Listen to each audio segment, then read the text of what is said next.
guys, Rob Hanlon, American National Insurance, Insurance Talk Radio. Hey, we got a special guest in the studio today. My good buddy Justin Crozier. How you doing? He's with MetLife. So we're going to talk a little bit about what he's been doing in the industry, and I got some questions lined up for you. So, Justin, thanks for coming out today, man. I appreciate it. Thanks for having me, man. Yeah, This you is bet. awesome. You bet. So, first off, we want to thank our sponsor, Kearns Complete Automotive Care on Canyon Road. He's located at 15716 Six Canyon Road East in Puyallup.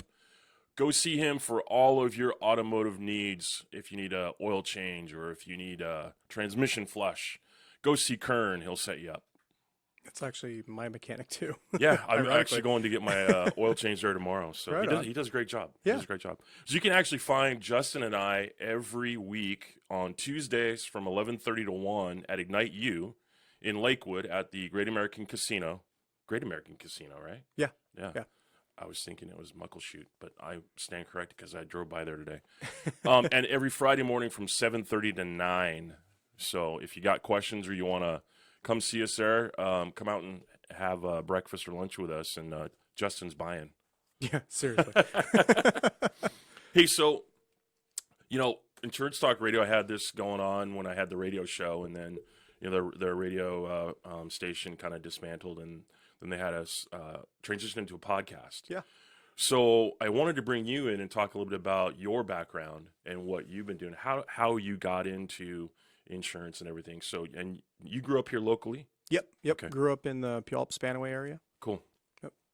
And you went to WSU? Yep. Go Cougs. Sorry, Huskies.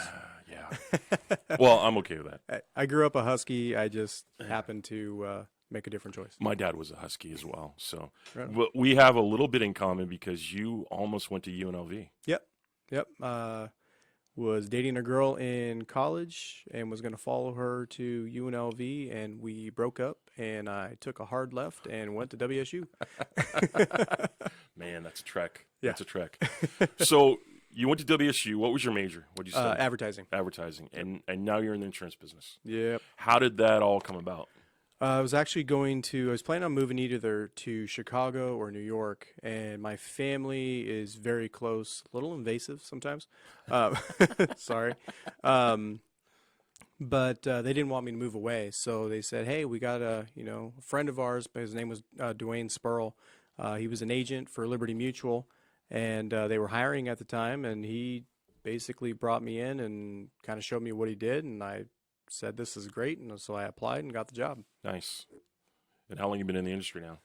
Next month will be 13 years. That's a long time. Yep. Congratulations. So I've been doing this since I was 5. There you go.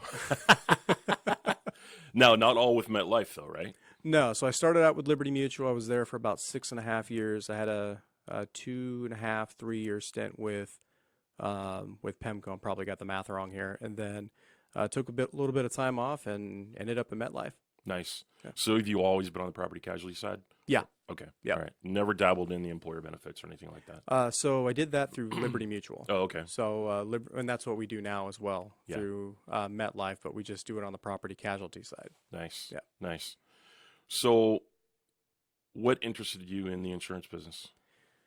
I mean, I like talking. I Yeah. really like, and Yeah.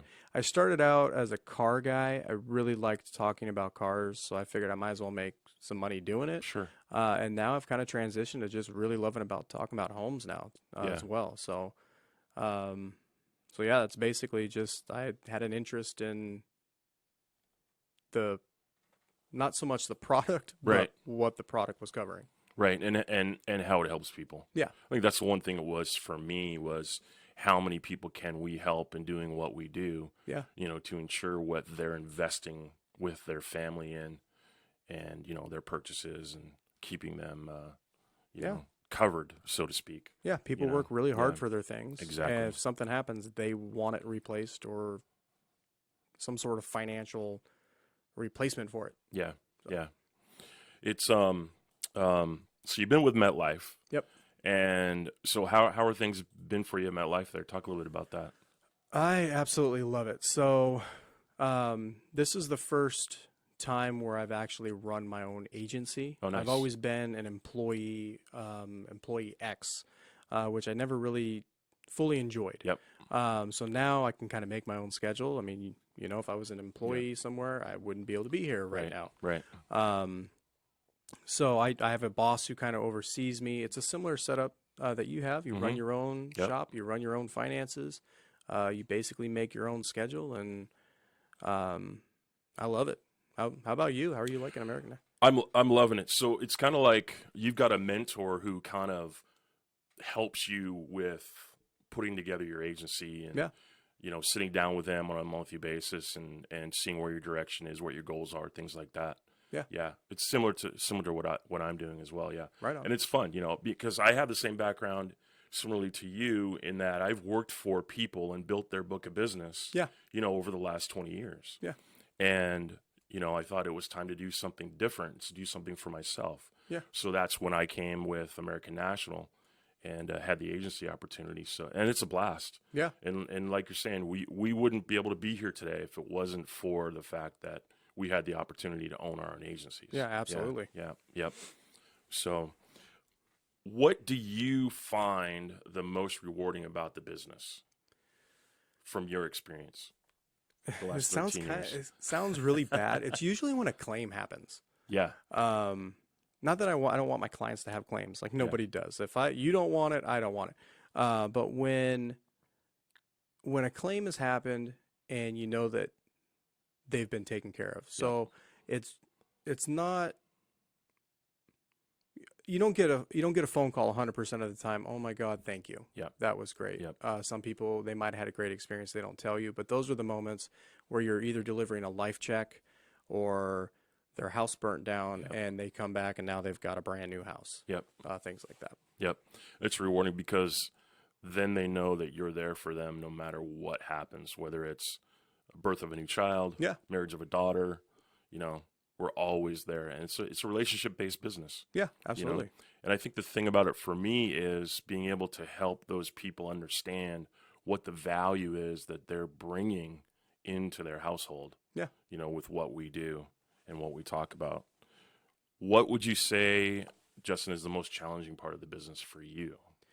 I know what it is for me, but what is it for you?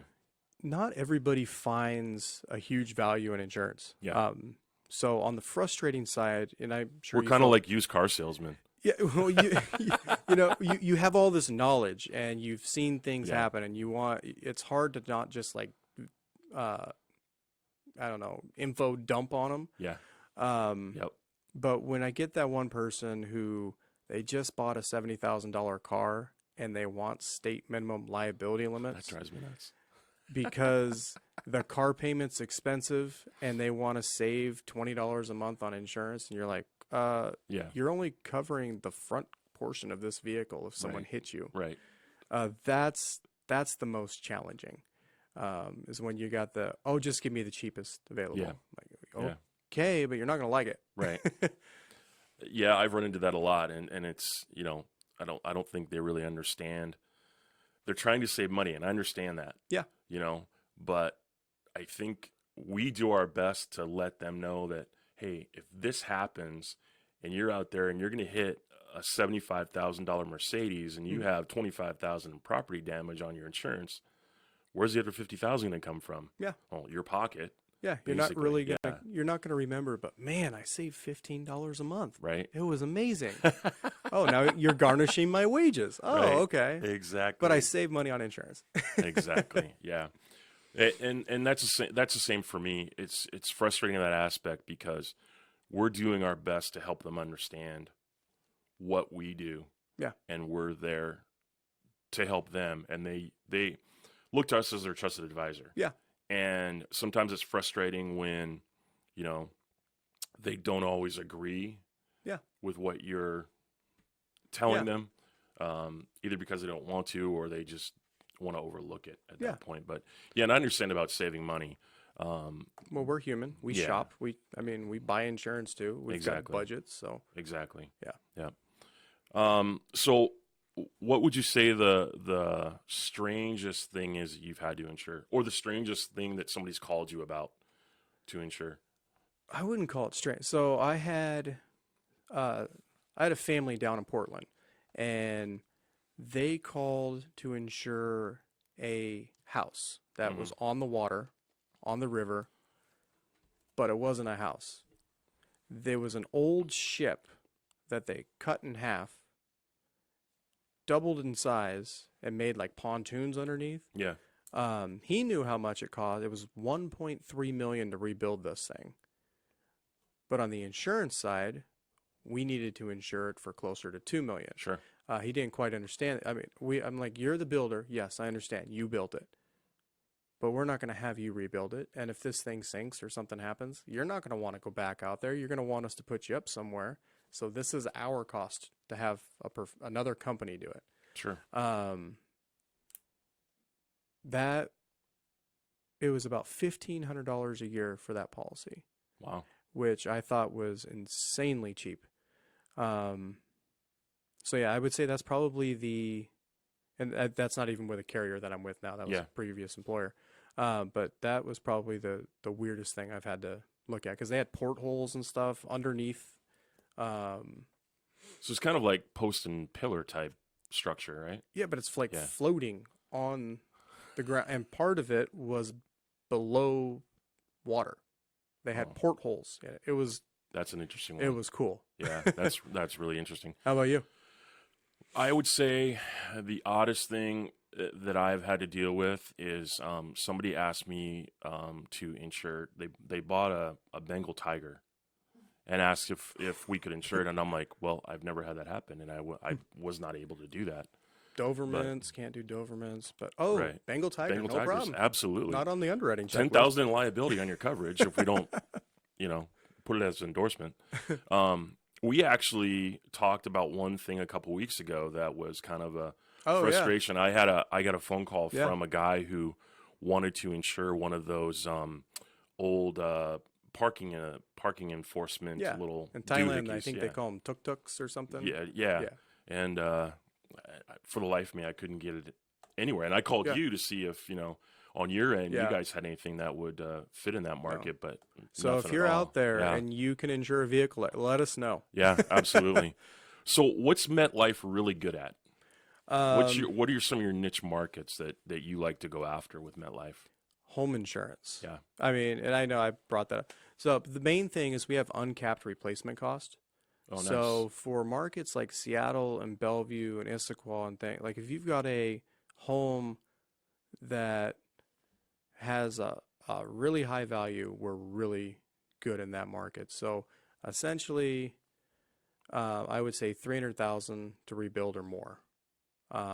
Once we start getting into the 2 million, then I'm like, okay, let's put you at Chubb. Sure. So that, and I would say anyone without a teenage driver. I've got a different market for that. So I've found that 18-year-olds who want to Yeah. get their insurance Yeah. with me, I send them to you because that's not my market. Well, MetLife's got really, really good rates, and my sister's with MetLife. Yeah. And you work with my sister. That's the one thing that I couldn't do. I couldn't, she's been with them for 35 years. Yeah. And I think it's that longevity discount that she's gotten over the years. But Well, so I took a look at her product. That product is so affordable. We don't even offer it anymore. oh, really? Yeah, so I told him, like, don't make a change, don't move, just stay where you are. Yeah. Just, keep it. Because there's nothing to be saved on the other end. Right. So Exactly. stay in that house. Right. Yep. What? So you guys do real well in the high end market. Yeah. 300,000 to 2 million. Yeah, well, and then there's certain pockets. I've been selling like crazy in Tacoma. Yeah. 98, 407, 409, and 405. I don't know what's going on here, but people are just flooding to Tacoma. Wow. It's getting I affordable sold more than Seattle, I think. 18 home policies in just Tacoma last month. Wow. So welcome. Yeah. No kidding. Welcome, people. Tacoma's where it's at. I think it's really up and coming. Yeah. They're really building up Ruston Way down there, Yeah. and it's getting a little bit older more attractive. homes. Yeah, because that's why I'm doing a lot in Tacoma is homes before 1930. For some reason, that's our you niche. guys are liking that Underwriting. right Do now. not listen to this. Do not make changes. I think that goes back to the other frustrating side of it is having to deal with the underwriters. Yeah. They've never been out in the field. Well, most of them Yeah. haven't been out in the field, No. and they don't see what we see. Yeah. And I understand the underwriting guidelines, but sometimes I look at these guys or talk with these guys and go, just please have a heart. Just give me a solid on this one. Yeah. Yeah. Well, they're not. They're looking at it from a spreadsheet, Right. and we're looking at it as we're trying to help people. Right. That's really what it is. We want to Right. help people. So It gets really frustrating when you bring everything that they ask for to the table for an underwriting review and then they decline it. Yeah. And then you have to go back to the client and say, I'm sorry, I can't Yeah. do this. I You have to go somewhere else. right now we're really hard on brush fire. Yeah. I had one decline today. I was on Google and I'm like, look, the fire department's like 3 miles. Yeah. So they called and they're like, the fire department's been closed down. That's now a protection class 10. We can't. I'm like, That's so a I had big to one. tell a buddy of mine, sorry, Yeah. don't light fireworks. We don't, and there's a lot of things over in Cle Elum that, Yeah. is kind of hit and miss. But I see, now you write with Foremost. Yeah. And I write with Foremost. And Yeah.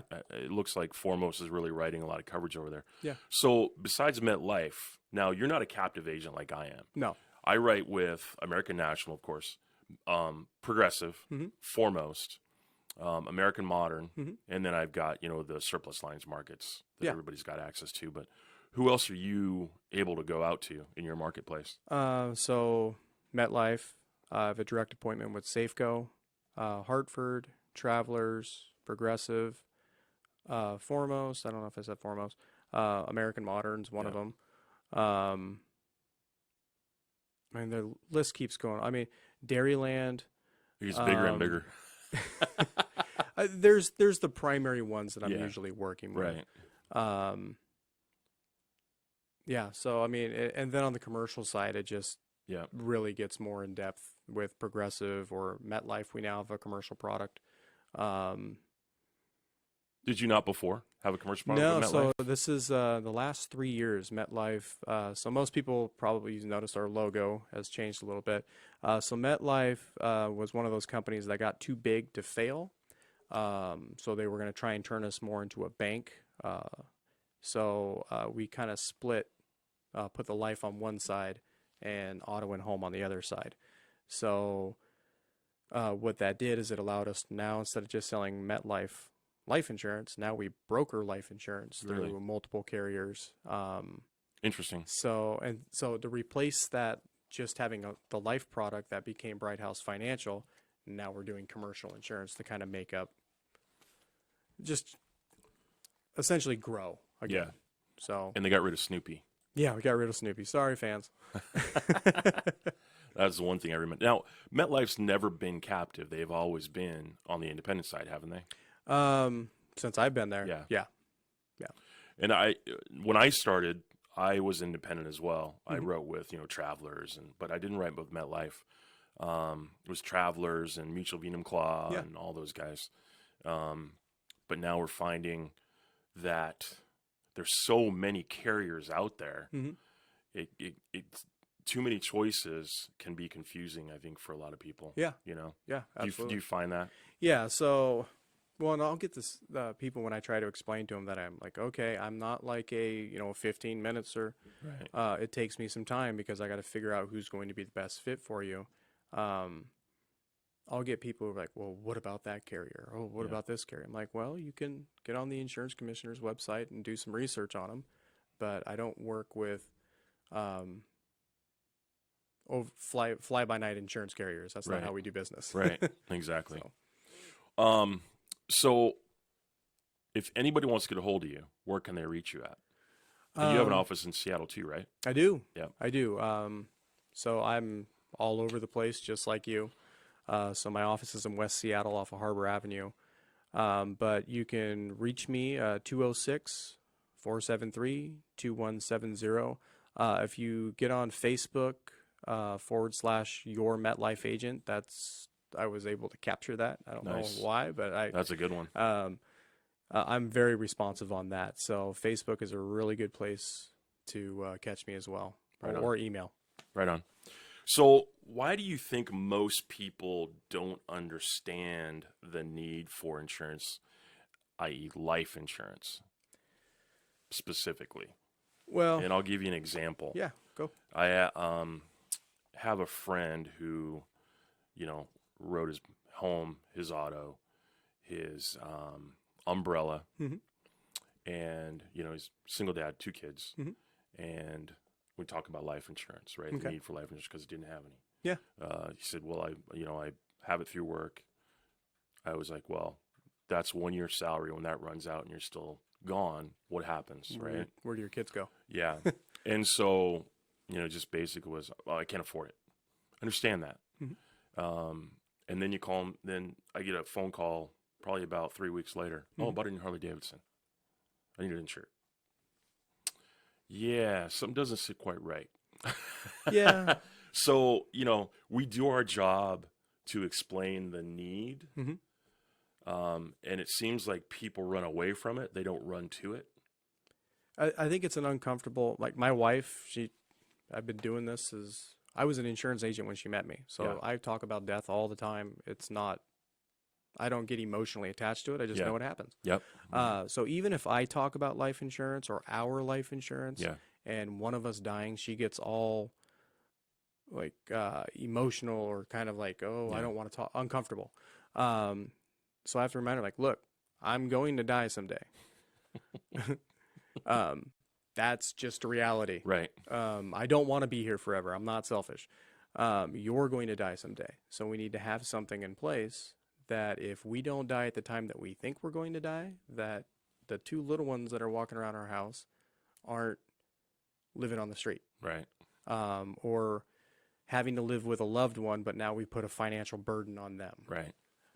So that's really how I approach it with people. But I think a lot of people just we all go, oh, well, my grandparents lived to be this old. Mm-hmm. So unless they've had a bout a battle with someone who battled cancer or had someone die at a young age that was somewhat close to them, I don't think they quite go there. I think everybody just thinks, well, I'm going to be 90 years old and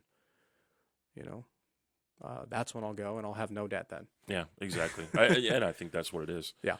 I was, so I'm a 2-time cancer survivor, and I was diagnosed the first time in 2004, Mhm. right? And I didn't know there was such a thing as a cancer policy. Okay. And I was in the industry for 4 years at the time. Yeah. Right. And I'm thinking, well, what the heck? Yeah. So, I did a little stint with Allstate Benefits for a little while. Mhm. And the first thing I did when I came on board with them is I got my cancer policy. Yeah. Well, 3 months later, I got my second diagnosis.